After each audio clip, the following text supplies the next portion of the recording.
장님 코끼리 더듬는다 그런 얘기 있잖아요. 그래서 이게 지금 오늘 얘기는 전체적으로 콜2K하고 뭐 스윙하고 뭐 몇 가지 하겠다고 얘기를 했지만 사실은 원리가 똑같다고 그랬죠. 결국 코끼리 한 마리입니다. 코끼리를 한 마리를 들여다봐야 되는데 우리 입장에서는 물 안에서 벌어지고 있는 각종 현상이 있어요. 녹조 현상일 수도 있고 중금속일 수도 있고 그리고 그 외에 어떤 독성물질일 수도 있습니다. 근데 그런 것들이 사실상 우리 관리공학에서도 연습을 하고 수자원에서도 연습을 하고 뭐 모델링 시간에도 연습을 했지만 어디서 들어왔느냐, 어떻게 움직이느냐, 그리고 여기서는 과연 내가 이것이 좋으냐 나쁘냐 라고 하는 것을 이것을 전부 다 판단을 해서 나름대로 사람들한테 설명할 수 있어야 돼요. 그래서 이거 가지고 뭘 하자 이렇게 돼야 되는 건데 그럴 때 코끼리 한 마리를 들여다보는 게 굉장히 중요하다라는 얘기를 하고 있고요. 그래서 지금 이것을 많이 인구해자하는 우화이지만 이게 이솝의 우화에 나오는 거죠. 장님과 코끼리 얘기죠. 뭐 예를 들어서 뭐 말은 장황하게 지금 써 있지만 그 말을 그림으로 바꾸게 되면 뭐 저는 아까 한국말로 그걸 번역을 했는데 이게 지금 그 말 자체가 이 코끼리 한 마리를 봤을 때 각자가 지금 이것이 귀를 봤을 때는 부채 같아요. 이 뿔을 봤을 때는 창 같아요. 코를 봤을 때는 뱀 같아요. 이 나무는 여기 다리는 나무 같아요. 이 벽은 배 부분은 벽 같아요. 여기는 마치 로프 같아요. 이렇게 해서 이것을 만들어서 코끼리 한 마리를 그려냈다고 쳤을 때 이 많은 전문가들이 모여서 결국은 이렇게 창과 뱀과 부채와 나무와 벽과 로프로 이루어진 코끼리가 나온다는 거죠. 코끼리 모양은 얼추 나오는 것 같긴 한데 어떻게 보면은 상당히 모자랍니다. 모델링 자체가 좀 이런 꼴입니다. 그래도 이제 없는 것보다 낫다라고 하는데 어떤 땐 없느니마도 못한 경우가 생겨요. 그랬을 때 상당히 문제가 좀 있다고 보고 있고요. 그래서 이제 오늘은 우리한테 주어진 시간 동안에 빨리빨리 진도를 나가서 모델링에 대해서 여러분들이 지난번에 배웠던 것을 그냥 요 시간 프레임 쪽에서 다 해결을 해보려고 합니다. 그러니까 뭐 쭉 나가고 있겠지만 사실상은 여러분들이 지난 수업들을 통해서 거의 배웠던 그런 내용들이고요.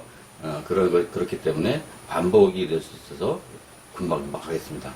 그래서 모델은 왜 하니? 이렇게 되면 다이아그노시스, 진단. 이게 상황이 뭐냐? 있는 것이고요. 그 다음에 그 다음 단계에서는 predictions. 예측을 하는 거죠. 그럼 이렇게 되면 어떻게 될 것인가? 라고 하는 것을 얘기하고, 그렇게 되면 A가 되면 어떻게 될 것인가? B가 되면 어떻게 할 것인가? 대안도 평가할 수 있겠죠?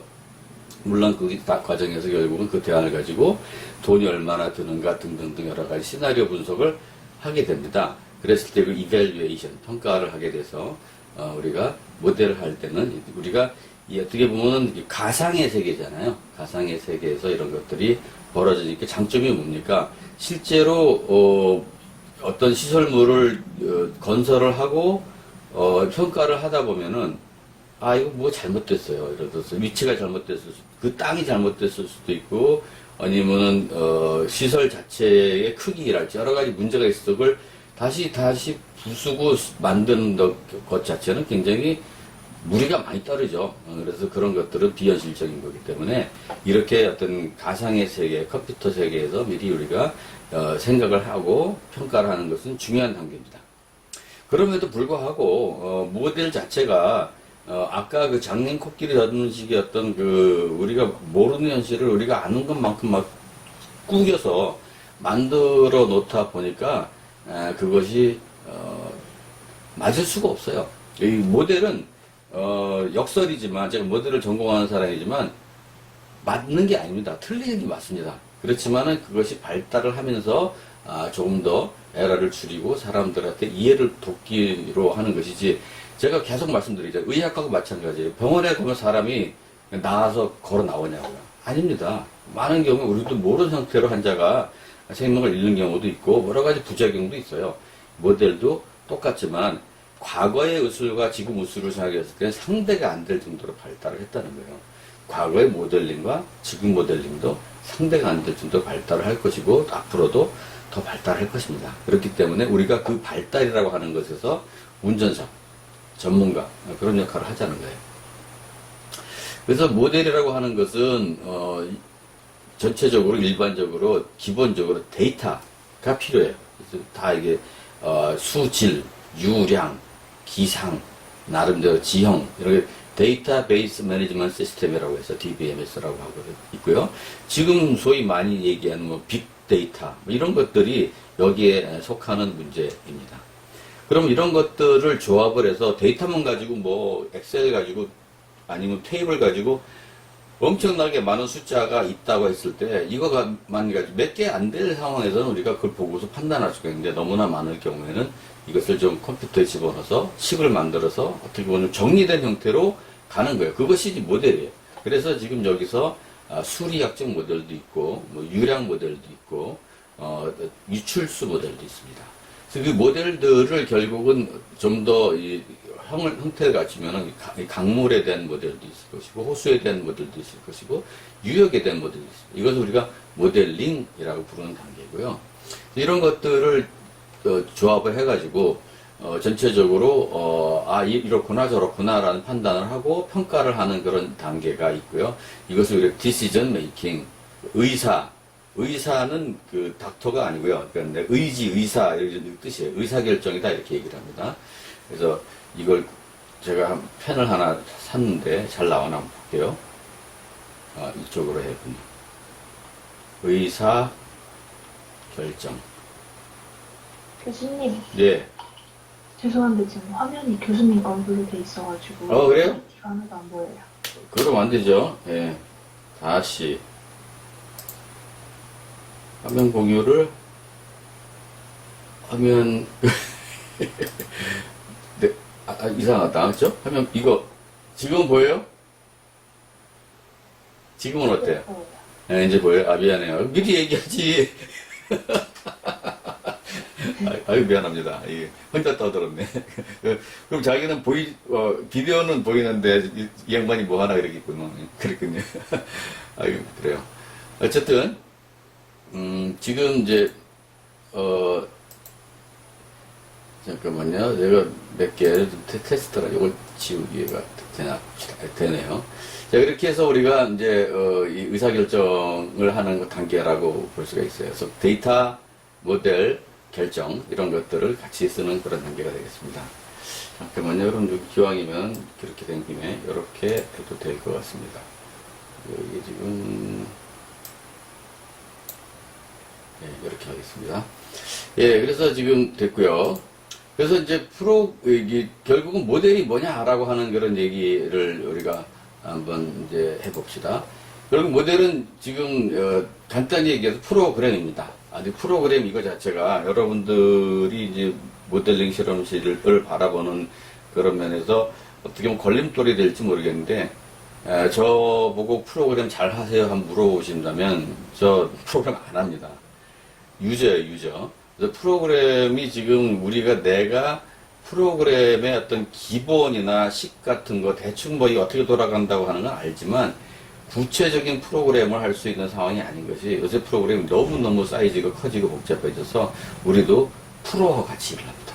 그래서 그분들한테 이러저러한 걸 주문하기 때문에 프로그램은 우리는 유저 입장이다라고 생각하는데 기왕이면 우리가 프로그램도 하면 좋은데 장점과 단점이 있어요. 프로그램을 하시게 되면 그게 잘못하면 너무 시간과 이 에너지를 뺏깁니다. 매몰돼요. 그래서 큰 그림을 못 그리게 되는 경우도 있어서 프로그램 뭐가 하는 일이 있고 환경공학자가 하는 일이 있고 나름대로 그 정치를 하는 사람이 따로 있어서 서로 역할 분담을 해야 된다고 저는 생각해요. 그래서 어쨌든 이 프로그램입니다. 프로그램이 결국은 물 안에서 물과 오염물질의 이동 상황에 대해서 우리가 식을 통해서 이렇게 하면은 이제 X방향, Y방향, Z방향으로 이게 이동을 한다라고 이제 식을 만들고 프로그램화한 거고요. 그 안에서 얘들의 인터액션, 서로 상호관계, 서로 뭐 예를 들어서 암모니아가 질산화되면 NO3가 된다. 뭐 이런 것들을 식으로 만들고 결국 마이크로 오르가니즘 같은 경우는 이게 지금 식물성 플랑크톤이 암모니아도 먹고 질산도 먹고 PO4도 먹고 자기가 자라고 태양 에너지가 어떻고 그럼 태양 에너지는 에너지 인풋이 있어야 되고 온도도 있어야 되고 그렇습니다. 그래서 그런 것들을 우리가 종합적으로 만드는 것이 프로그램이고 지금 요번 우리가 학기 전반에 연습하려고 하는 콜2K 모델도 프로그램이죠. 상당히 간단한 프로그램인데 이거 프로그램이 되게 많다고 그랬습니다. 그런데 프로그램을 우리가 이거 하나를 알게 되면 다른 걸 쉽게 알 수가 있어요. 왜냐하면 서로 비슷비슷할 거 아니에요. 그렇죠? 우리 여러분들도 앱 같은 거 쓰시다 보면은 뭐 각 그 회사마다 앱이 다르지만 따지고 보면은 이것이 해줘야 되는 일이 뻔하기 때문에 들어가야 되는 인풋하고 나와야 되는 인풋이 어느 정도 정해져 있습니다. 다만 그 스타일이 좀 다른 거죠. 그래서 여러분들이 한 가지를 제대로 연습을 하시면 나머지는 쉽게 할 수 있습니다. 결국은 그래서 우리가 이 유역과 수체 안에서 벌어지는 것들을 이해한다는 거죠. 이해를 해서 우리가 앞으로 지금 현재 우리 환경부에서 야심차게 추진한 90년대 초반에 여러분들 거의 태어나기도 전일 겁니다.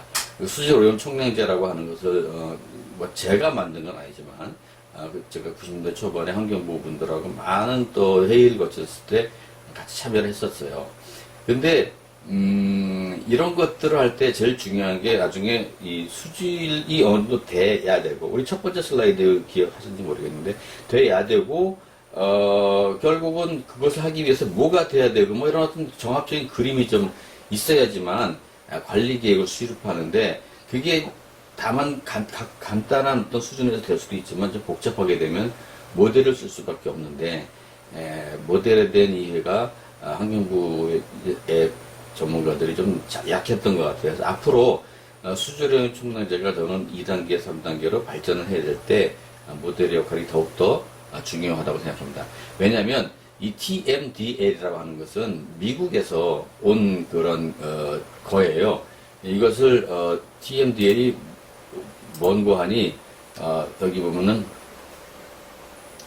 이쪽 있을까요? 토탈 maximum daily load 예요. 그래서 앞에 글자 T, M, D, L 이걸 딱 없어지고 이렇게 한 거거든요. 그래서 미국의 오염총량 관리제가 TMDL입니다. 그랬을 때 이것이 어떻게 보면 우리나라 왔는데 뭐 미국 것이 100% 왔다고 좋은 건 아니지만 기본적으로 여기서는 유형 모델과 수질 모델이 연결되어 있는 그런 속에서 데이터가 녹아들어 있는데 우리는 좀 그런 면에서 약간 불완전하게 넘어왔어요. 이것이 앞으로 발전할 가능성이 발전해야 되고요. 이것이 모델 역할이 이제 중요하다고 저는 생각합니다. 그래서 미국의 TMDL 같은 경우에는요, 이게 지금 보게 되면 토탈 맥시멈 데일리 로드라고 말씀드렸잖아요. 하루 일일 하루에 그 유역에서 뿜어낼 수 있는 배출할 수 있는 오염과 양의 이것이 BOD가 됐던 TP가 됐던 뭐 여튼 킬로그램 퍼 데이로 결정이 됩니다. 그랬을 때 요거 하수처리장 같은 경우는 계속 측정이 되니까는 비교적 괜찮하기 좋습니다. 그렇지만 이 non-point source, 빗물이랄지 지하수랄지 농경지랄지 뭐 퍼져 있는 지역에 대한 것들은 사실 계산하기 되게 어렵습니다. 측정 데이터도 없습니다. 이럴 경우에는 어쩔 수 없이 모델을 쓸 수밖에 없고 마지막에는 이제 안전율이에요. 요거는 대충 더하기 10% 마진 오브 세이프, 마진이 원래 이익이 있느냐, 뭐 그 중간 뭐 차이가 있느냐가 마진이잖아요. 경계, 그죠? 그래서 margin of safety, 안전율, 안전 마진입니다. 안전율로 보고요. 보통 이런 것을 안전율을 더하게 되면 이 숫자가 커지잖아요. 이 숫자가 커진다는 건 토탈이 커진다는 얘기고 지방자치단체 입장에서는 내가 이것을 배출할 수 있는 것이 넌 이렇게 배출을 한다라고 주는 거예요. 거꾸로.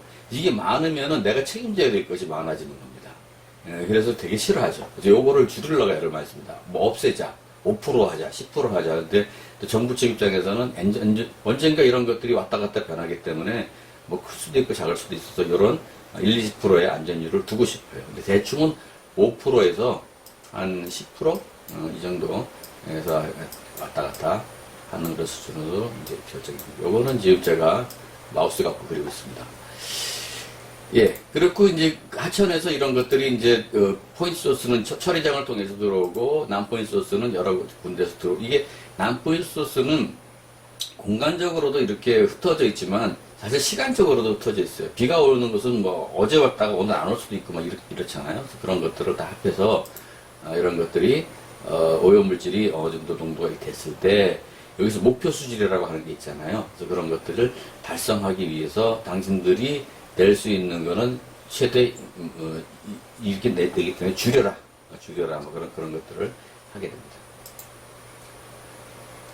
그렇고요. 그래서 이제 이런 것들을 할 때 이 모델이 어디 필요하냐면 뉴욕에서 오염물질을 내느냐 얼마큼 내느냐라는 문제하고 결국은 이제 여기서 수질을 나는 목표를 얼마를 결정하느냐의 문제 이거는 주로 정부에서 결정을 하게 되죠. 그랬을 때 이 뉴욕에서 오염물질이 나오는데 처리장에서 얼마 정도 없애주고 중간에서 뭐 이렇게 저렇게 걸리작거려서 없어지고 해서 실제로 이만큼 도달한다고 계산을 해보자고요. 그랬을 때 우리가 이 바라는 수질이 있는데 이 수질을 만족하기 위해서 이 정도의 타겟이 이 정도로 줄여야 되는 거고요.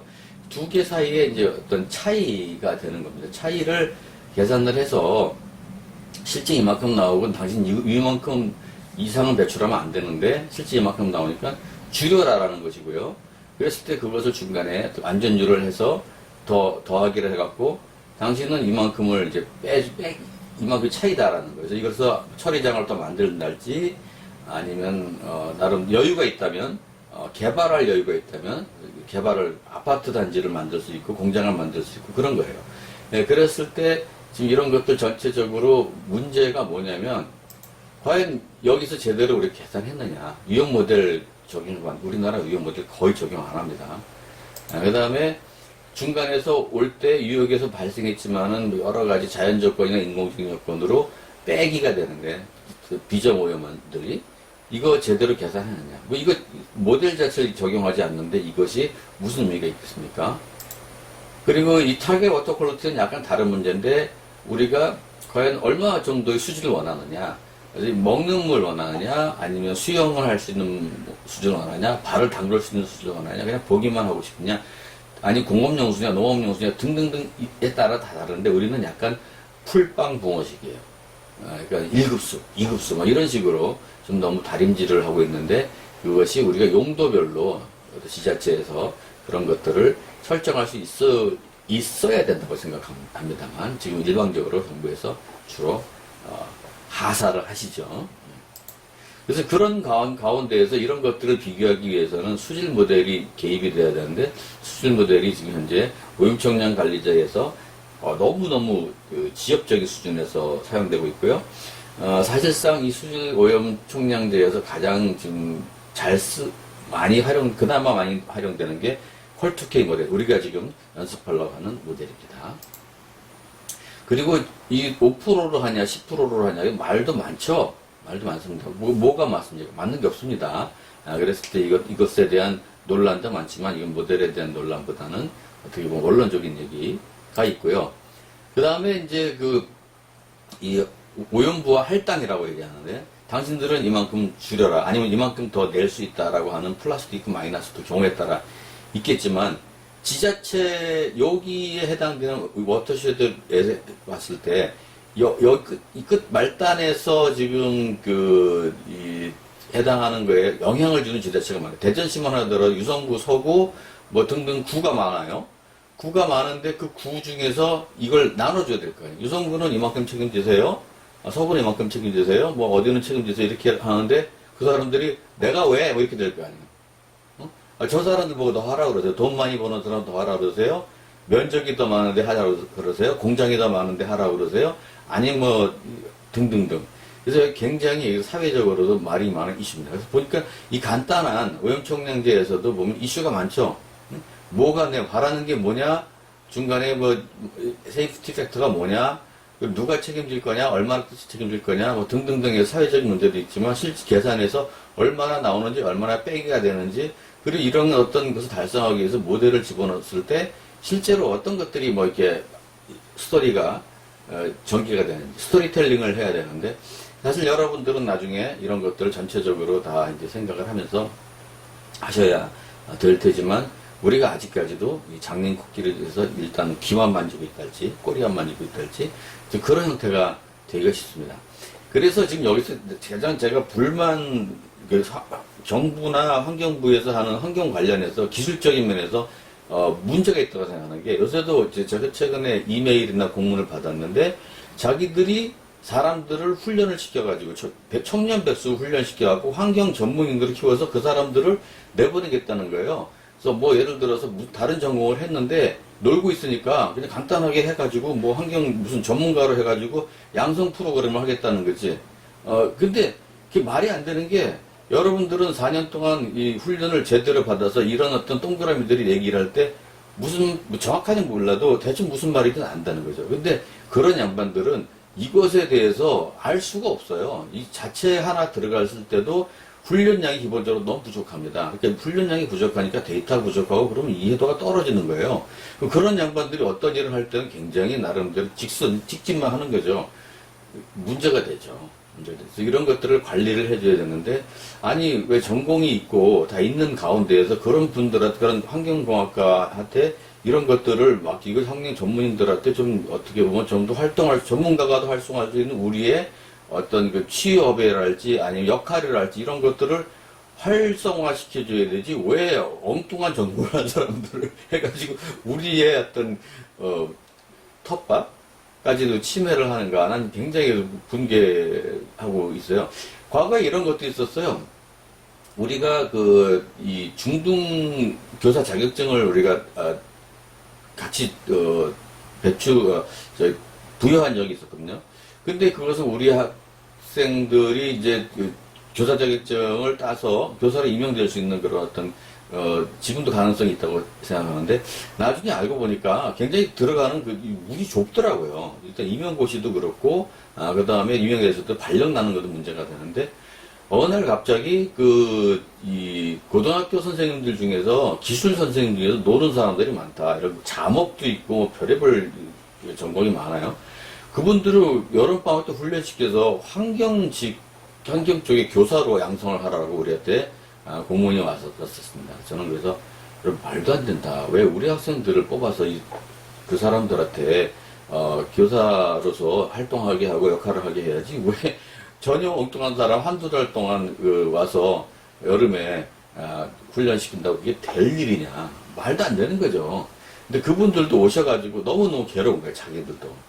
그리고 우리가 시험 보고자 하고 막 그럴 때도 30대, 40대, 50대 되는 양반이 우리보다 전 예비군 훈련한 기분이었어요. 그래서 그런 거는 있으면 안 된다 생각해요. 엉뚱한 얘기도 했는데 흥분정지 했습니다. 자, 그래서 빨리빨리 좀 나가야 되겠네요. 지금 보니까. 너무 흥분해서 얘기하다 보니까 길어졌는데. 모델이 뭡니까? 모델은 박스라고 많이 얘기를 하고요. 이제 박스 안에서 항상 존재하는 게 화살표 색이, 화살표가 몇 개 있습니까? 들어가는 화살표는 플러스, 나가는 화살표는 마이너스. 여기 돈이라서 할 경우 수입, 지출인데, 남아있는 잔금이 얼마입니까? 라고 계산하고, 잔금이 질량이죠. 질량에다가 부피를 나눈 게, 우리가 항상 이 컨센츄레이션. 그 당시에 이 잔금이 얼마입니까? 이 부피가 얼마입니까? 컨센츄레이션 계산하는 거예요. 아주 간단합니다. 이렇게 해서 하는 건데, 이것이 여러 군데에 되면, 좀 잘게 공간을 자를 수가 있겠죠. 그래서 그 똑같은 정보를 각각의 박스에다가 집어넣고 연결을 하는 겁니다. 그래서 이거는 많이 봤던 거고요. 그리고 지금 아마 주로 우리는 이런 중간에서 녹조 현상 관련해서 얘기를 할 겁니다. 시간이 막 가고 있어서 제가 좀 약간 진도를 빼겠습니다. 그리고 모델에 대해서도 뭐 이것도 많이 얘기를 했어요. 그래서 어넬러티칼하고 뉴머리칼이 있는데, 손으로 풀리는 게 있고 손으로 풀리지 않는 게 있습니다. 손으로 풀리지 않는 뉴머리칼은 컴퓨터라는 뜻이에요. 컴퓨터로 여러분들이 풀면 되는 문제고요. 그리고 디터미니스틱과 스토캐스틱이 있는데 이거는 딱 숫자가 여기서 어떤 값을 대입하면은 딱 농도가 떨어지는 이런 상태가 됐지만 분포로 들어가서 대충 X방향이 최대 얼마일 때 이 Y는 최대 얼마냐 뭐 그런 식으로 내일은 온도가 5도에서 10도 사이 되겠고 중간값은 7.5도 되겠습니다. 그런 식인 거죠. 그 다음에 모델 자체도 지금 우리는 심플하게 좀 질량 보존의 법칙과 운동량 보존의 법칙 가지고 이렇게 딱딱딱 어떻게 보면은 레고 블록 쌓지 하지만 많은 경우는 우리가 아무것도 모르니까 이게 이걸까 저걸까 라고 하는 어떤 통계적인 어프로치도 있는 거예요. 그래서 우리는 주로 이런 쪽의 방법을 쓰게 될 것입니다. 이 질량연대 델타 M이잖아요. 델타. 이 델타인데 단위 시간에 저 시간으로 나누게 되면은 뭐 되는 거고 이 델타 M이 수입 지출 해가지고 들어오는 거 나가는 걸 다 그 단위 시간에 계산하는 거죠. 그래서 매스를 계산했으면 심플하게 V로 나누게 되면 컨센트레이션이 되었습니다. 지금 여기 이제 콜2K에서 얘기하는 거 그렇고요. 이것도 넘어갈게요. 우리가 이제 결국은 유속에 의해서 가는 부분이 있고 여기서는 퍼져서 가는 부분이 있다. 두 가지로 생각할 수가 있죠. 그래서 이거는 어떤 X방향으로 움직이는 그런 부분이고 이것은 확산에 의한 부분인데 유속 확산 내지는 어드렉션 디스퍼전 이렇게 얘기합니다. 지금 콜2K 모델에서도 유량을 배경으로 해서 이렇게 하는 것이 하나 있고 중간에 이 디스퍼전 코에피션트를 계산하는 기능이 있습니다. 나중에 나올 거예요. 그리고 우리가 이 많은 부분에서 지금 이 수질이 뭐냐라고 얘기할 때 대충 지금 수질을 우리가 실험을 우리가 대충 하잖아요. 했을 때 시간으로 봤을 때 어떻게 보면은 여기가 이제 C0가 되고요. 이게 이렇게 변하는 걸 우리가 주로 이제 C0에 2에 마이너스 글씨가 항상적이죠. KT 이런 식으로 많이 표현하잖아요. 그랬을 때 과연 이게 뭐냐라는 거죠. 그랬을 때 우리는 이 DCDT라고 하는 것을 주로 계산을 하고 산기를 하신다면 이걸 1로 봅시다. 1로 보시게 되면 이거 적분을 하게 되면 바로 이 식이 나오거든요. 그렇죠? 이게 지금 실험실 안에서 우리가 실험을 해보니까 시간별로 농도가 변하는 것이 이렇게 되는 것이 어떻게 보면 뉴턴의 제법칙입니까? 아닙니다. 그냥 사람들이 발견하는 거예요, 경험적으로. 이렇게 하니까 맞더라. 그래서 이것이 이제 K값이 있고 N값이 있는데 우리는 편리하기 위해서 주로 1을 많이 쓰는 거고요. 그러다 보면 계산하기 편하잖아요. 근데 하다 보니까 잘 맞아서 우리가 주로 이렇게 써요. 그래서 인이든 질소든, BOD든 이런 1차 반응식이라고 하죠. N이 1일 때 1차 반응, 1차 반응식을 많이 따르게 되고요. 이게 하다 보면은 또 A가 B가 되고 B가 C가 되는 어떤 이런 나름대로의 그 역할론이 있어요. 그럼 그 맞게 우리가 정리하면 되는 문제예요. 그래서 크게 어려운 문제 아니다는 거고요. 그래서 이거 N값에 따라서 이게 이제 0이면 전체 C가 1이, 요게 이제 C의 0승은 1이 되는 거니까 0승부터 1승, 2승, N승이 되는데 요게 일반적인 얘기겠죠. 근데 주로 우리는 first order 이걸 좀 많이 쓴다는 걸 참고를 하시고요. 리액터는 이제 우리가 결국은 이 콜2K에서는 이거를 쓰게 될 겁니다. 이거는 여러분들 내가 모델링 시간 같은 데서 봤을 때 여러 번 시험 중간고사도 나오고 기말고사도 나오고 제가 어디에도 나온다고 계속 강조했던 그 식입니다. 그 식인데 그 식은 여기에 있는 이 어항처럼 생기는 이거하고 똑같고 이것의 연장인에 불과하다라고 얘기를 계속 했었어요. 그래서 이거를 알면은 이걸 알 수밖에 없고 그리고 이거라고 해서 대단히 어려울 이유가 하나도 없다는 거죠. 지금 이건 심플하게 어항이라고 생각하십시오. 어항 안에 지금 아까 우리가 금방 어항에서는 공간이라는 개념이 없으니까 시간하고 농도 개념에서 처음에 농도가 얼마였으면 이렇게 변하는 그런 거겠죠. 근데 여기서는 보게 되면은 이제 근데 이게 뭔가 들어가는 게 있고 나가는 게 있으면 좀 더 복잡해집니다. 그렇게 되면은 아까 말씀드린 것처럼 수익과 지출을 가지고 식을 만들어서 풀어야 되는 거고요.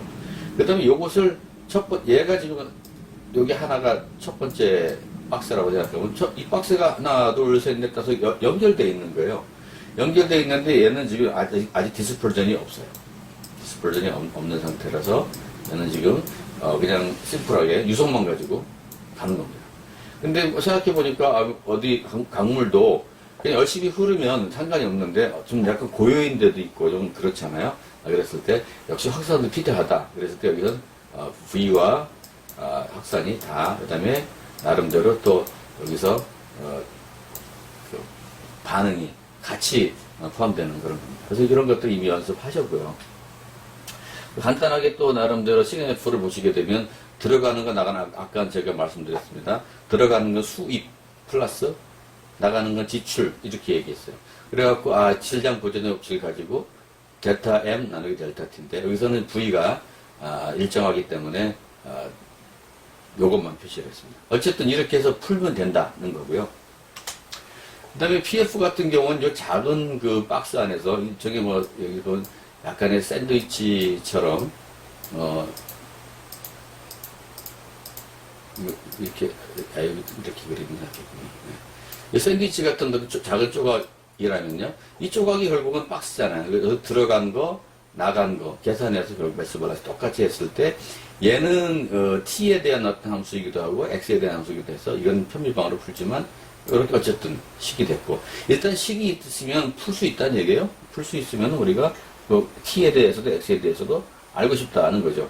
이런 그래프를 그려보면 이렇게 되는 거예요. 이거는 예를 들어서 지금 여기 x고요. t가 되는 거예요. 90도 방향으로 이제 이렇게 90도가 되겠죠. 그래서 농도가 있으면 이렇게 해서 이제 얘가 이제 변하겠지만 이것이 시간의 개념에서 봤을 때 뭐 이런 식으로 변하는 거예요. 그래서 이쪽은 이제 t 방향으로 변하는 거죠. 여기서는 평면적으로 아무것도 안 변하니까 t 방향으로 하나도 안 변하는 것처럼 보이는데 이것이 뭐 중간에 뭐 제가 산맥처럼 뭐 그릴 수도 있어요. 그렇죠? 그래서 3차원적으로 변하는 걸 생각하게 되면은 이쪽 지금 t 방향으로도 같은 x발에서 움직이는 거라 하는 것을 계산할 수 있게 되는 것이 이건 겁니다. 그래서 뭐 우리가 지금 손으로 풀리지는 않죠. 그렇지만은 이것이 계산할 수 있는 방법이 분명히 있고 그리고 나중에 이제 요 별도의 과목으로 우리가 매틀랩을 한번 내가 연습을 시켜드릴 것인데 그게 다 이런 기능이 내장돼 있어요. 그래서 그냥 쉽게 계산됩니다. 어렵지 않습니다. 그리고 이제 그 마지막으로 PFD 같은 경우는 이것도 연습 많이 했죠. 우리가 여기서 샌드위치가 결국은 이렇게 디스퍼전까지 포함됐을 때 그것을 이제 우리 미분방정식 이론을 가지고 조합을 하게 되면 이렇게 되죠. 이것이 또 대표적으로 화공 반응공학에서 쓰이는 것이고요.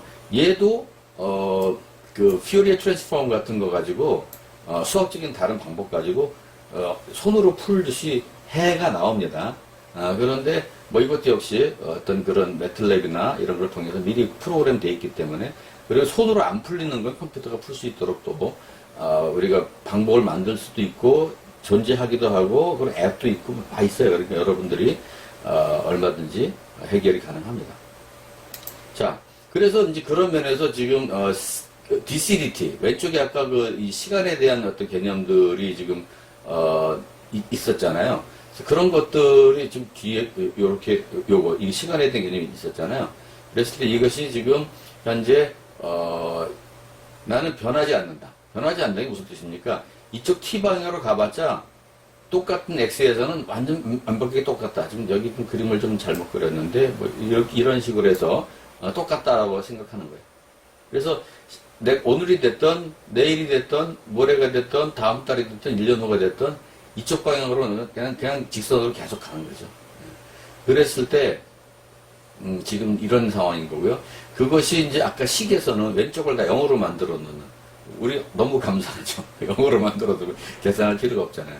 그렇게 되면 t에 대한 함수가 아니라 완전히 이제 x에 대한 함수가 되고 여기는 뭐 그냥 하나의 박스니까 바로 하나의 값으로 나오는 그런 것을 연습했었습니다.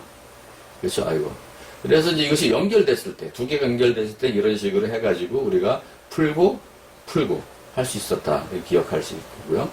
그리고 이것이 예를 들어서 스테디 스테이트다. 그러면 우리가 이런 것들을 다 0으로 놓는 거잖아요. 그래서 다시 정리를 했을 때 우리가 알고 싶은 게 뭐예요? C1과 C2잖아요.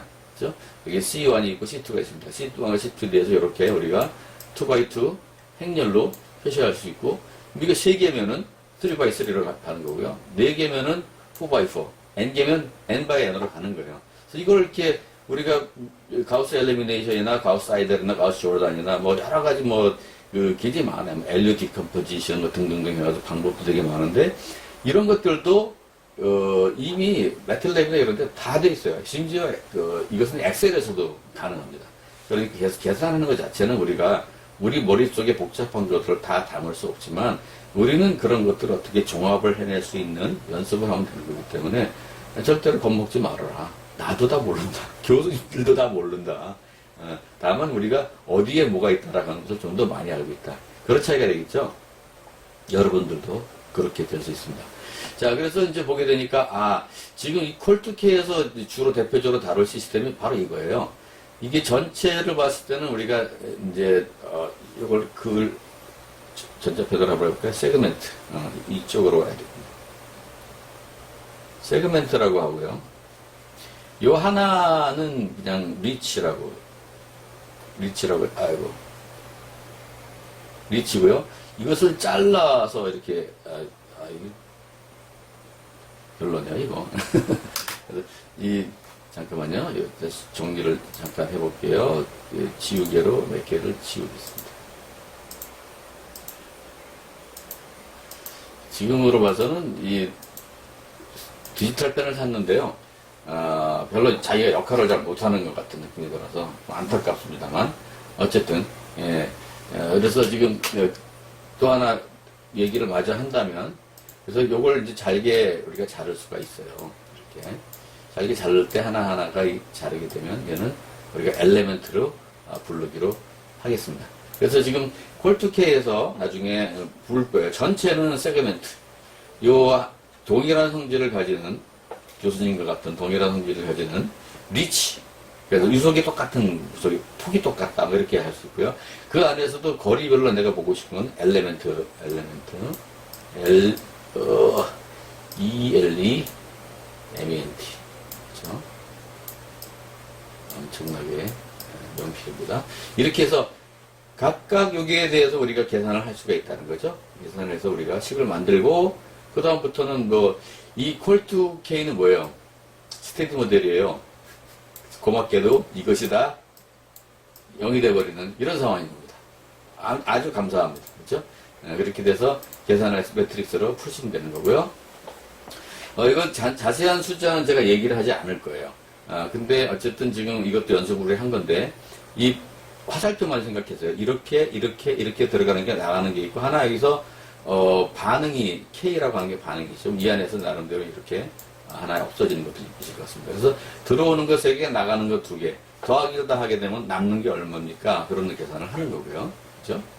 그랬을 때 더하기를 다 하니까는 대충 팩토리, 에어, 인플로에서 다 합해서 이 3개 합하니까 14,000이 됐고, 그때 이제 우리 아까 식이 뭐였어요? 이거 지금 스테디 스테이트 식으로 갖고, 요거 Q 플러스 KV가 여기 지금 요걸 영어로 만들었을 때 C로 모으게 되면 Q 플러스 KV가 분모가 되잖아요. 그래서 갑시다. 가면은 지금 여기서 Q 플러스 KV가 K가 얼마고 V가 얼마인지 아니까 이렇게 계산하는 거예요. 그렇죠? 그렇게 되면 지금 우리가 전체적으로 지금 유량이 얼마인지를 알면은, 유량이 7,500이네요. 여기서 Q 곱하기 C를 하게 되면 W가 되잖아요. Q 곱하기 C. C가 여기 있네요. 이제 이걸 그대로 가져와서 하게 되니까 나가는 게 이만큼이다. 라는 걸 알죠. 그러니까 처음에 들어오는 거를 다 더한 게 이제 14,000이었는데, 나가는 게 한 45,000쯤 되면은, 거기에 빼기를 하게 되면 이런 거고, 이 2개를 더하면은 당연히 지금 인풋하고 같아져야 되는 거죠. 그죠? 이게 이제 나가는 거고, 어떻게 보면 어딘가 없어지는 거기 때문에, 없어졌다기보다는 다른 데로 가 있는 거죠. 어쨌든 지금 우리 입장에서는 현재로는 없어졌다라고 일단 봅니다. 그래서 그걸 다이어그램, 그림으로 그리게 되면, 들어오는 퍼센트는 좀 더 자세히, 우리 입장에서는 이제 얘가 요만큼 나가는 제일 고민인 게 이거죠. 결국은 결과적으로 난 이것이 얼마냐. 아까 C가 5.97이었나요? 그렇죠? 5.97 이렇게 됐어요. 난 이거를 좀 줄여보고 싶어요. 그러면 여기서 내가 뭘 어떻게 할 거예요? 제일 중요한 게 얘를 줄이자. 얘를 줄이자. 하게 되면 결국은 아까 우리 식에서 보세요. 결국 이 W를 줄이는 거잖아요. W를 줄이면 당연히 C가 줄어들겠죠. 그래서 지금 여기 그런 것들을 줄이기 위해서 하는 방법이 있는 거고, 뭐 우리가 여기서 보게 되면 좀 무식한 방법이지만, 그럼 V를 엄청 늘려볼까요? V가 분모가 늘어나면 C도 줄어들잖아요. Q가 늘어나면 C가 줄어들잖아요. 그래서 그런 여러 가지 방법을 try 할 수가 있어요. 근데 V를 늘린다는 것은 예를 들어 호수 같은 경우에는 뭐 엄청나게 뭐 면적이랄지 깊이를 높여야 되는 거고, Q를 늘린다고 하는 것은 어딘가 물을 퍼와야 된다는 얘기고, 그러면 이제 약간 딴 데 굉장히 나름대로 고민이 있잖아요. 현실적으로 이 오염부하를 줄이는 게 제일 중요하다라고 볼 수가 있고, 이 대기 중에서 오는 거는 어떻게 할 수가 없어요. 뭐 여러분들이 중국에서 미세먼지에서 온다. 어떻게 할 거예요? 그래서 시진핑 선생님 좀 줄여주세요 하는 건 그 역할이 따로 있는 거고요. 상류에서 지금 이제 줄여줘야 되는데, 상류에서 우리는 돈 없어도 못해요. 지자체끼리 협력을 열심히 하지만 안 되는 경우도 있습니다. 그러면 이 주변에 있는 공장에서라도 좀 줄여다오. 그러죠. 근데 줄일 수 있는 여력이 있느냐? 한 36%니까 반만 줄여도, 그죠? 한 10몇 프로로 줄여도 상당히 많은 농도가 줄어들 거예요. 그럴 때 얼마냐? 이렇게 계산할 수가 있어요. 그러면 얼마 계산은 어떻게 해요? 그럼 여기서 팩토리를 반으로 줄인 걸 여기다 대입을 하게 되면 C가 얼마만큼 줄어들겠죠. 이게 반이 줄어들지 않고 얼마만큼 비례해서 다른 형태로 약간 좀 더 줄어들 겁니다. 그러면 그 농도면 뭐 괜찮겠느냐? 그것을 우리가 농업용수나 뭐 나름대로 여러 가지 용도로 쓰기 괜찮겠냐? 괜찮으면 다행인데 안 되면은 할 수 없죠. 안 되면은 지자체끼리 해서 그런 오염청량제 같은 데서 당신들 줄여라. 우리 아무리 자체적으로 줄이려고 해도 애려서도 안 된다. 줄여달라. 그럼 이쪽에서 또 정부에서 중앙정부에서 자금 요청을 해서 여기를 줄여서 해결하는 경우도 있을 것입니다. 이런 가운데에서 우리가 이런 모델이 중요하게 의사결정에 개입이 하는 거예요. 그래서 우리는 그런 계산하기 위해서 행렬식도 있었고 분방정식도 있었는데, 뭐 그것은 여러 가지 방법이 있었고 자세하게 지금 이 수업 시간에 다 얘기할 만한 건 못 되는 것 같고요. 여러분들이 알고 있고요. 그리고 잊어버렸다 하더라도 연습하시면 금방 또 상기하실 수 있다고 생각합니다. 그리고 우리 미분방정식에 대해서 항상 우리가 좀 그런 게 하나 있어요. 지금 제가 다시 편을 들고서 얘기를 해보겠습니다. 여기 DC, DT가 도대체 뭐냐? 이것을 뭐 KC라고 얘기했는데, 우리가 지금 어떻게 보면 Y 값을 새로운 걸 계산하시려면요, 이게 좀 펜인데 훨씬 낫네요, 글씨가. 델타 Y잖아요. 그쵸? 델타 Y가 뭐냐라는 거예요, 지금. 델타 Y는, 여기서 Y 올드가 있고요.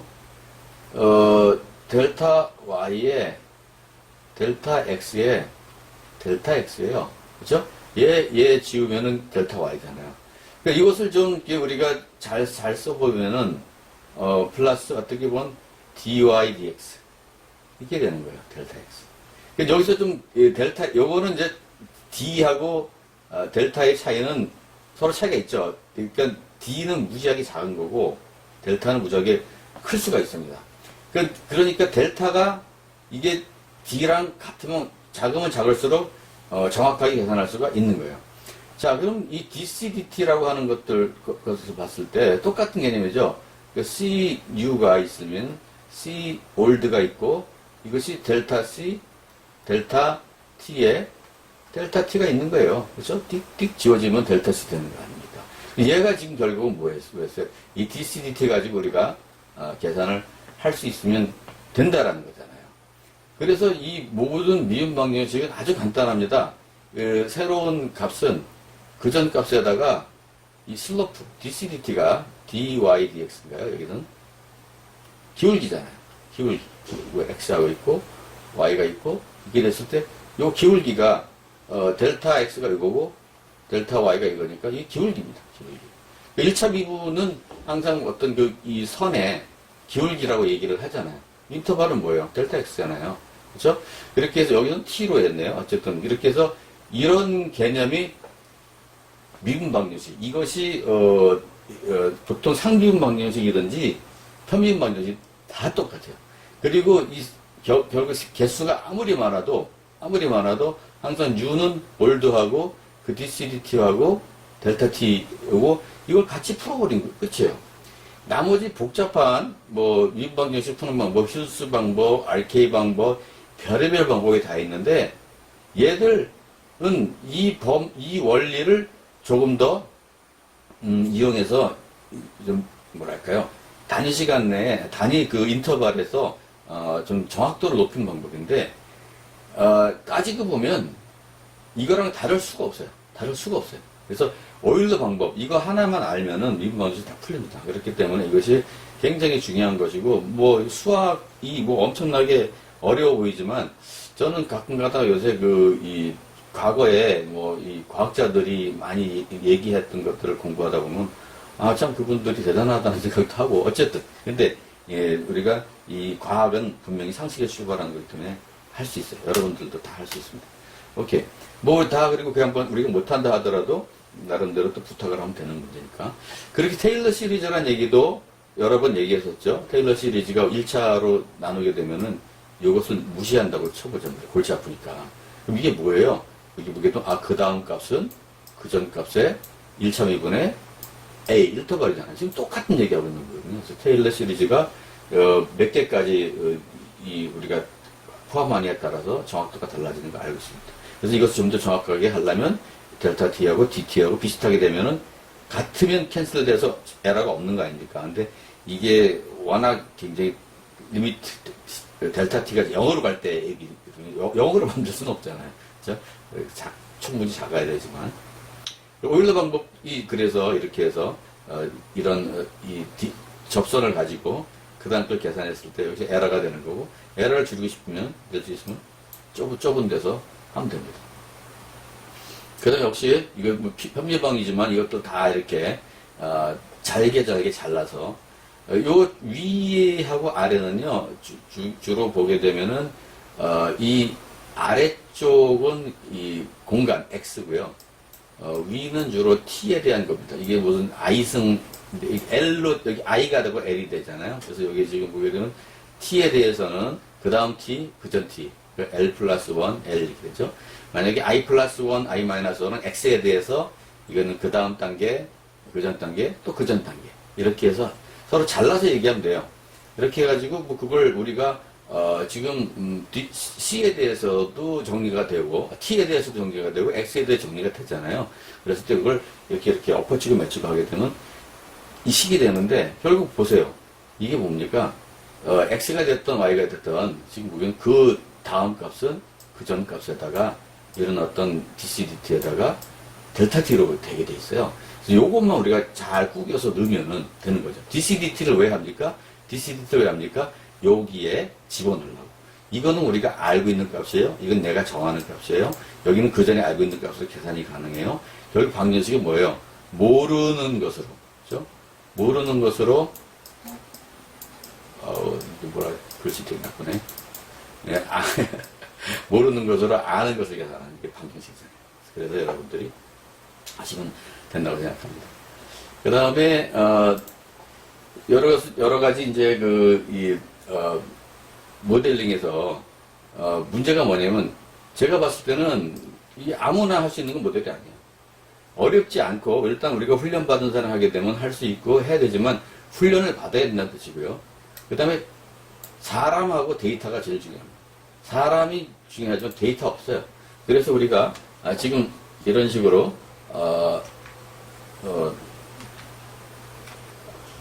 다음에 볼게요. 그래서 결국은 이 어떤 이런 용담된 모양인데요. 이것이 위부터 아래까지 간다면은 나름대로 이렇게 여러 가지 들어가는 게 있고 나가는 게 있고 그 나름대로 필요한 것들을 계산하게 되는데 이런 색깔 화살표들이 우리가 다 알아야 되는 데이터들인데 다 알고 있느냐? 사실은 뻔한 거지만 측정을 안 하면 모르는 거예요. 어떤 사람이 있는데 그 사람이 하루에 얼마큼 먹는지 자기가 알려주지 않으면 우리가 어떻게 알아요? 뭘 먹었는지 알려주지 않으면 어떻게 알아요? 모릅니다. 근데 그러면 그런 상태에서 이 사람이 당을 측정을 했는데 엄청나게 많이 나왔어. 아침에 사탕 먹었어, 안 먹었어? 얘기를 안 해주면은 뭐 사탕 때문에 그런 건지 아니면 원래 그런 건지 모르잖아요. 그럼 처방을 어떻게 해요? 처방 이상하게 했다 그 사람 난리 나는 거죠. 그랬을 때 우리 데이터를 없이 한다는 것은 굉장히 뭐 점쟁이나 그죠? 우리 옛날 장동순 교수님, 뭐 제가 존경하시는 하는 선배님이시지만 항상 보면 여러분들 너 뭐 어디 뭐 짠 거 먹어, 단 거 먹어 이렇게 말씀하시잖아요. 뭐 그런 것들도 경험에 의해서 통계적인 모델링이라서 틀린 건 아니에요. 그렇지만은 저는 레고 블록형이라고 했잖아요. 하나씩 하나씩 쌓아나가서 질량 보존의 법칙과 뉴턴의 제법칙이 중요하다고 생각하는 사람이고, 장도순 교수님 같은 경우에는 통계, 먼저 이렇게 잘 모르니까 전체적인 걸 먼저 얘기하고 디테일한 건 계속 실험을 통해서 구체화시켜 나가는 그런 어프로치, 탑다운 어프로치, 저는 바텀 어프로치가 다른 거지만, 저는 어쨌든 모르면 우리가 모르는 것에 대해서 조심해야 된다고 생각해요. 그래서 박스가 지금 모델이 많이 있다고 그랬어요. 그냥 심플하게 CMF 모델, CMF 모델이 2개 연결된 거, 뭐 3개 연결됐다고 볼 수도 있는데 이건 위에 녹조 현상, 뭐 퇴적물 영향, 그 다음에 좀 더 가게 되면 뭐 유속 얘기, 확산 얘기, 유역에서 들어오는 이쁜 얘기, 화살표죠. 이런 것들. 그 다음에 실제로는 좀 데이터가 좀 시간별로 막 들어왔으면 좋겠고, 그랬을 때 전송이 좀 되고 그러면 더 좋을 것 같아요. 그래서 굉장히 멀티하게 많이 이제 가게 됩니다. 근데 이런 것들은 이제, 우리가 기술들이 발달하면서 데이터나 센서랄지, IoT랄지, 빅데이터랄지 이런 것들이 점차적으로, 우리도 활용할 수 있어야 될 것 같아요. 제가 만든 모델 중에 하나가요, 캡 모델이라는 게 있어요. 캡은 CMF하고 PF를 연결한 모델인데, 여기서 보시다시피 이 캡이 지금 모자 모양입니다. 모자가 캡이 있죠. 그랬을 때 지금 우리나라 하천에서 이 보가 상당히 많이 있었는데, 보는 일종의 CMF 리액터로 봤고, 하천은 PF로 봤어요. 그래서 이런 것들을, 이렇게 우리가 지금 연습한 식들을 가지고 조합을 해서 제가 식을 만든 경우도 있고요. 자, 퀄 같은 얘기를 하면, 퀄이 사실은 1970년대로 거슬러 올라가. 퀄2K 현재 지금 우리가 연습하려고 하는 건 2012년 버전입니다. 여기에 지금, 제가, 자료실에도 올려놨어요. 여러분들 그 자료실에 가서 zip 파일을 열어서 설치해 주시기 바랍니다. 나중에, 실습을 하겠습니다. 그래서 퀄 여러 가지 형태가 있지만 중간중간에, 문제가 많아서 여기 그래도 보완이 되어 있는 상태고요. 옛날에는 그냥 DO만 가지고 했어요. DO에 관계되는 건 BOD, CBOD, MBOD니까 그것만 가지고 모델을 만들었다. 그런 얘기고요. 그 다음에 이제 CDM이라는 캠프 드레센 맥기 회사예요. 회사에서 이것을 좀 더 구체적으로 이것이 클로로필레, 녹조 현상하고 했을 때 광합성이 생기고 호흡하고 얘들은 포스포러스를 먹고 나이트레이트를 먹고 등등등 해서 BOD랑 관계를 해서 복잡하게 만든 요새의 퀄2E 모델을 굉장히 근접하게 만들었고요. 나중에 좀 EPA에서 좀 더 복잡하게 만들었지만 거의 비슷한 모델인데 여기서 문제가 좀 있습니다. 문제가 지금 광합성이라고 하는 건 기본적으로 유기물을 만드는 거죠. 얘들이 죽으면 유기물이 되는 이 지금 커넥션이 없어요.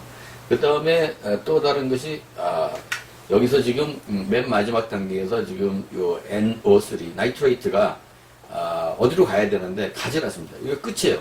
여기로 다 몰린다는 얘기잖아요. 말이 안 되는 겁니다.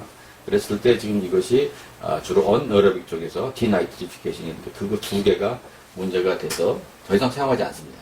콜2E는 더 이상 사용하지 않습니다. 여러분들 앞으로 무슨 작업을 하시면서 콜2E 가지고 했다 그러면 무조건 그건 날리셔야 돼. 와스비라는 프로그램이 이제 약간 좀 더 복잡해서 이렇게 호수처럼 콜2E는 강물인데 호수처럼 되는 3차원 형성에 대해서 적용한 것이 개발을 했고요. 현재 지금 2019년도 8.32 버전이 가장 최근 버전입니다. 저희들도 다운받아서 쓸 수 있고요. 여러분들도 쓸 수 있습니다. 와습은 Water Quality Analysis Simulation Program의 약자입니다. 사실은 와습은 이런 말벌이라고 하는 어떤 그런 모양을 얘기하기도 하는데 우연하게 그러니까 이렇게 일부러 벌 모양을 해놨어요. 와습도 70년대부터 발달을 해갖고 지금 현재 8.32 버전까지 와 있습니다. 저도 중간에서 이런 것들을 많이 또 개입을 했었는데 이것을 많이 만드신 주역이 밥하고 여기 팀이 있죠. 여기는 여러분들이 아는 사람입니다. 이 사람들하고 제가 그 99년도부터 같이 일을 하면서 새로운 버전 개발에 많이 또 참여를 해서 참견을 하고 도움도 많이 받았어요. 기본적으로 보게 되면은 이 모델이 여러 가지가 있는데 와슨 모델이 있고요. 어떤 유량 정보가 있고 나머지 뭐 저장하는 기능이 있고 표현하는 기능이 있는데 뭐 이건 특별히 뻔한 얘기니까 여러분들이 뭐 보면 아신다고 생각하고요. 그 다음에 와습에서는 파이토플랑크톤이 죽으면 이런 어떤 카본과 나이트로젠, 포스포러스 덩어리가 되고 얘들이 결국은 이제 암모니아는 이쪽에서 암모니아화되고 암모니아된 걸 질산화되고 그 다음에 얘들은 또 죽었을 때 포스포러스가 되는데 결국은 이것이 또 나름대로 카본도 되고 유기물도 되고 결국은 이것이 이제 DO의 밸런스에 영향을 주고 결국 DO의 밸런스는 질산화도 영향을 주는데 결국은 이건 아까 말씀드린 디나이트리피케이션 탈질화도 지금 돼 있는 상태고 결국은 탈질화 할 때 CBOD가 줄어들고 그 다음에 이 식물성 플라크톤 자라게 되면 얘들이 다 먹고 먹히고 이런 관계들을 식으로 만든 거죠. 만든 거고 이거 똑같은 얘기가 지금 콜트케이 모델에도 적용이 될 겁니다. 그래서 이런 것들을 보셨을 때 이제는 관심을 가지고 화살표 하나하나를 시킨 거예요. 그래서 C1, C2, C3, C4 쭉 여러 개 있고 여러 개 있어본들 그냥 우리는 같이 풀어버리면 된다고 말씀드렸습니다. 그랬을 때 그런 것들을 식으로 만들어서 풀 수가 있습니다. 그래서 뭐 세틀링도 있고 그렇죠. 이것을 좀 더 복잡하게 만들어 놓은 게 그 다음 버전이죠. 보시니까 이게 뭐 굉장히 복잡한 것처럼 보여도 식물성 플랑크톤이 있고요. 걔들이 죽었을 때 CNP 덩어리가 되고 그것이 나름대로 N의 사이클과 P의 사이클, 그 다음에 카본의 사이클 이렇게 해서 연결되는 거 똑같은 어떤 그런 거고요. 이 세디멘트 다이아제네시스라고 하는 것은 이 바닥층하고 서로 연결이 돼 있다는 뜻입니다. 그래서 지금 워습 7에서 좀 또 복잡한 파이토플랑크톤 1, 2, 3으로 나오는데 지금 개수만 늘어나는 겁니다. 여기 실리카도 들어가 있죠. 그 다음에 SS도 들어가 있고 그렇습니다. 그 다음에 워습 7을 EFDC하고 연결을 시켜서 여기서 중간에서 링크 기능이 있습니다. 클릭을 해갖고 연결시켜서 할 수도 있어요. EFDC는 시간이 된다면 우리 와습은 안 할 거지만 EFDC 시간 있나 한번 해봤으면 좋겠어요. 그래서 링크는 별거 없이 이렇게 그냥 인터페이스에서 클릭만 하면 되기 때문에 굉장히 쉽게 될 수 있습니다. 그 다음에 또 W2라는 모델이 있는데 W2는 모델은 수공에서 한국수자항공사에서 하천 모델을 위해서 사용하지만 저는 우리나라 하천에는 쓰면 안 된다고 생각합니다. 어쨌든 지금 어떻게 생겼냐면 여기도 보게 되면은 질소하고 인하고 카본하고 디젤도 옥시전, 파이토플랑크톤하고 연결되어 있는 형태고요. 그런 개수들이 꽤나 있고 얘들은 수평적으로 이렇게 앞으로 봐서 무슨 배 모양으로 돼서 주로 이제 옆으로 이제 호수가 들으면 오염물질이 들어가면 이런 식의 시뮬레이션 할 수 있는 모델인데 문제는 뭐냐면 지금 이 모델을 다시 하시게 되면 좌우가 똑같아요. 좌우가. 우리나라는 하천의 좌우가 같을 수가 없어요. 다릅니다. 제가 지난번에 한번 보여드렸죠. 그래서 사용하면 안 됩니다. 이거. 그 다음에 와습 8는 보시다시피 디트라이터스, 카본, 나이트로젠, 포스포러스, 클로로필 A가 결국 우리가 말씀드린 것처럼 또 배열이 되는데 약간 좀 더 복잡해졌고요. 그 다음에 이것이 지금 나열을 하자면 이렇게 되어 있습니다. 그 다음에 EFDC라는 모델은 좀 더 복잡해서 뭐 지형을 반영하고 이제 이 여러 가지 다이내믹한 상황을 볼 수가 있고요. 이 잔 햄릭이 이것을 만들었습니다. 잔 햄릭도 제가 테트라텍이라는 회사에 있었고요. 거기서 프리랜서라면서 굉장히 물론 이제 버지니아 인스티튜트 마린 사이언스 교수님도 하시고 그 천재성이 있는 양반이에요. 그래서 이분이랑 같이 좀 일을 했던 걸 나름대로 영광으로 생각하는데 더 레이트라고 말씀드렸죠. 이 더 레이트는 돌아가셨다는 뜻입니다. 작고 하신 잔 햄릭 선생님이랑 같이 제가 테트라텍 미국 버지니아를 방문했을 때 찍은 사진이고요. 것이 지금 보게 되면 미국의 버지니아하고 노스캐롤라이나의 뉴스리버라고 하는데 적용이 됐었고요. 제가 미국에서 이런 걸 적용을 했다가 한국에 들어와서 지금 용담호에 굉장히 오래됐습니다. 거의 2000년 초반에 적용한 예를 보여드리는 거고요. 지금부터 거의 한 20년 전입니다. 구성은 이렇게 됐는데 여기 자세하게 얘기할 지금 상황도 아니고 시간도 많지 않아서 뭐 대충 정리를 하고 싶은데요. EFDC는 하여간 그 움직이는 거, 수질, 세디멘트, 턱식 이런 것들이 같이 종합 선물 세트예요. 나중에 우리가 분명히 한번 할 수 있으면 좋겠어요. 그렇지만 맛배기로만 보여드리고요. 이것도 보게 되면 카본, 나이트로젠, 파스포러스, 실리카, 파이토플랑크톤의 조합이고 얘들도 지금 보게 되면 광합성은 이렇게 할 것이고 그 호흡은 이렇게 할 것이고 죽으면 이렇게 자연으로 카본, 나이트로젠, 파스포러스로 돌아갈 것이고요. 그 다음에 뭐 이거 배설, 똥 싸는 건데요. 그런 것들이 이렇게 표현되어 있습니다. 이것을 결국 화살표로 연결된 프로그램인 거죠. 안에서 이런 식으로 계산하고 있고요. 제가 또 와습하고 이제 비교해서 이렇게 개수가 어떻게 되는지 이렇게 얘기했습니다. 근데 결국은 지금 콜2K 얘기를 앞으로 할 거예요. 콜2K도 거기서 보니까 이 나이트로젠 있고, 포스포러스 있고, 카본 있고, 그 다음에 뭐 옥시전 있고 그렇습니다. 그렇죠? 그래서 지금 하는 게 비슷비슷하구나라고 느끼실 수 있을 거예요. 그래서 다들 비슷한데 박스의 모양이나 배열이나 색깔이나 이 정도 다른 거니까 근본적으로 같다라고 보시면 돼요. 그래서 굉장히 우리가 콜2K 모델이 뭐 이 하나하나가 골칫뿐이 아니라 얘가 중간 단계에 있는 어떤 어떻게 보면 하나의 대표성 있는 것이고요. 여기는 이제 경주네요. 이 양반하고 저하고 같이 쥐띠입니다. 올해 쥐띠 해잖아요. 뛰던가 봐요. 저보다 12살 많습니다. 수렴질 형님이시고요. 2017년에 왔을 거예요. 여러분들 기억을 아마 하실 거예요. 그때 와서 하셨고, 작년에도 오셨고요. 그 콜2K 모델은 지금 콜2E 모델에 저희 좀 입혔는데, 여기 붉은색, 짙은 붉은색으로 있는 것들이 좀 보강이 됐다고 보시면 되고요.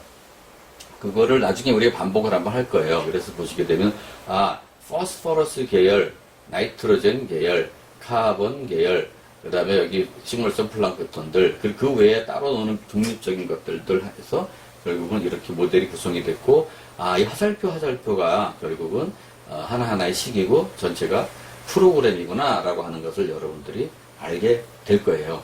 그래서 그 안에서 뭐 여기서 뭐 디솔루션, 하이드롤리시스, 옥시데이션, 뭐 나이트릭 했지만 이거는 프로세스, 그러니까 벌어진 현상이죠. 우리는 이것은 모두가 다 그냥 반응이라고 한꺼번에 뭉뚱그려서 얘기를 했었습니다. 근데 반응의 종류가 녹는 것도 있고 가수분해도 있고 산화되는 것도 있고 질산화되는 것도 탈질되는 것도 있고 광합성도 있고 뭐 차멸되는 것도 있고 호흡하는 것도 있다라는 거죠. 그런 것들인데 결국은 뭐 수식으로 하게 되면 뭐 그런 거고 그 안에서 매스 트랜스퍼 물질 전달이 일어나는 건 폭기 같은 경우는 산소가 왔다 갔다 할 거고 세틀링은 실제로 물질이 이동하는 거고 SOD는 산소가 또 자동업해지는 거고 그 다음에 세디멘트 이노게닉 커런 플럭스 같은 경우에는 이것은 뭐 메탄 같은 것들이 나올 때의 얘기입니다. 그래서 그런 것들을 이제 전체적으로 수질 모델에 대해서 한번 우리가 정리를 한번 해봤고 복기를 해봤습니다. 이것도 내가 이제 지금 녹화를 하고 있으니까 정리를 해서 이제 올릴 예정인데 하여간 오늘 수업은 무려 75분 거의 꽉 쳐서 한 것 같습니다. 이렇게 되면 아마 비디오 파일이 2기가쯤 나올 거예요. 뭐, 그 제가 걱정할 일은 아닌 것 같은데. 어쨌든, 이렇게 수업을 했고, 이 안타까운 게 지금 여러분들하고 충분히 대화를 하고 좀 그랬으면 좋겠는데, 지금 그럴 상황은 못 되는 것 같고, 좀 그런 거 잘 메모해 놓으셨다가, 아니면 저한테 이메일도, 전화도, 메시지도 다 좋습니다. 따로 연락하시고요. 제가 다시 한번 강조하지만, 우리 실험실, 제가 요번에 여러분들 특히 시스템 과학 듣는 분들한테 적극적으로 광고하고, 같이 좀 이렇게 우리가 이해도를 높이는 시간을 됐으면 좋겠어요. 그래서 우리가 지금 모델을 개발하고도 있고, 환경보호도 일을 하고 있고, 나름대로, 이 전문가들을 또 특별히 우리가 많이 양성을 해야 되는데, 우리 실험실하고 같이 수업을 통해서, 그런 친숙도 내진 데이터를 좀 더 많이 확보하는 그런 시간이 됐으면 좋겠습니다. 수고했고요. 여기까지 수업을 하고 일단 마치도록 하겠습니다. 고맙습니다.